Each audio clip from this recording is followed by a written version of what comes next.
అసెంబ్లీలో ధరణిపై మాటల యుద్ధం జరిగింది. ధరణి కారణంగా చాలా మంది ఇబ్బంది పడ్డారని, అందుకే మార్పులు చేస్తున్నామని మంత్రి పొంగులేటి తెలిపారు.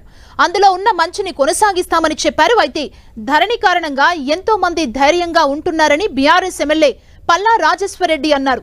పేరు మార్చొద్దని సూచించారు. దీనికి మంత్రి సీతక్క కౌంటర్ ఇచ్చారు. బీఆర్ఎస్ ఇంకా ప్రజల్ని తప్పుదోవ పట్టిస్తుందన్నారు.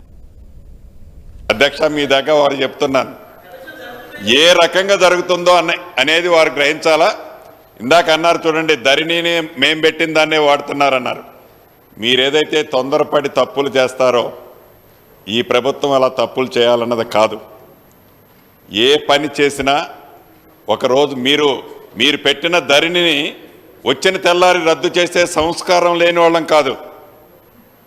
మీ ధరణిని ఏదో మీరు సొంతం పెట్టినట్టు చెప్పి దాంట్లో ఉన్నదని మంచిది ఉంటే తప్పకుండా స్వీకరిస్తామని అనేక వేదికల మీద చెప్పాం. మీరు చేసిన తప్పుని ఒప్పుకోకపోతే ఒప్పుకోపోయారు. దాన్ని దబాయించే కార్యక్రమం చేయడం అనేది సభ అంతా గమనిస్తుంది. తప్పకుండా గతంలో 2 సార్లు మీకు రిజల్ట్ ఇచ్చారు.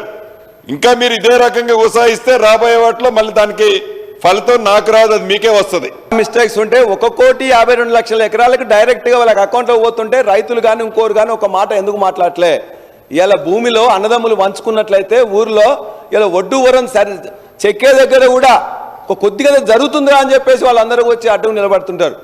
ఇవాళ ధరణి వచ్చిన తర్వాత వాళ్ళకి ఇవాళ ఈ ధరణి ఏదైతే అథెంటికేటెడ్ ఒక రిజిస్టర్డ్ డాక్యుమెంట్ లాగా ఇవాళ పాస్బుక్ వచ్చిందో వాళ్ళందరూ కూడా హాయిగా నిద్రపోతూ నా భూమి ఇది అని చెప్పుకునే ధైర్యం, నాకు ఇంత ఆస్తి ఉన్నది, దీని ధర ఇంత అని చెప్పుకునే ధైర్యం ఇవాళ పేద రైతులకు కలిగింది. 95% ఆఫ్ ద రైతులకి ఇవాళ ధరణి ద్వారా ధైర్యం కలిగింది. చాలా గొప్పగా చెప్తా ఉన్నారు ధరణి గురించి. మీ హయాంలోనే ఎంతో మంది ఆత్మహత్యలు చేసుకున్నారు రైతులు. అధికారుల మీద తప్పుడు రికార్డులు అంటే పట్టాలు ఎక్కించారని పెట్రోలు డీజిల్ పోసినటువంటి పరిస్థితి నేను సాక్ష్యం సార్. మా దగ్గర ఎప్పుడైతే రైతు బంధు లేదా ధరణి అనేది తీసుకొచ్చిన తర్వాత అమ్ముకున్న వాళ్ళు కూడా ఇక మాకు కేసీఆర్ గారి హయాంలో పట్టా వచ్చింది కాబట్టి ఇది మాదే అని వస్తున్నారు. పాపం మీరు కాస్త కాలం కూడా తీసేసిర్రు, దున్నుకుంటున్నటువంటి ఆధారం లేకుండా చేసేసిర్రు.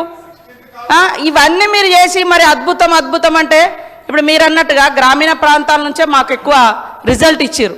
ధరణి అంటేనే ఒక భయాన్ని ఇచ్చేటువంటి దానిలాగా మీరు ఆ యొక్క చట్టాన్ని చేశారు కాబట్టే ఇవాళ తీసుకురావాల్సి వచ్చింది.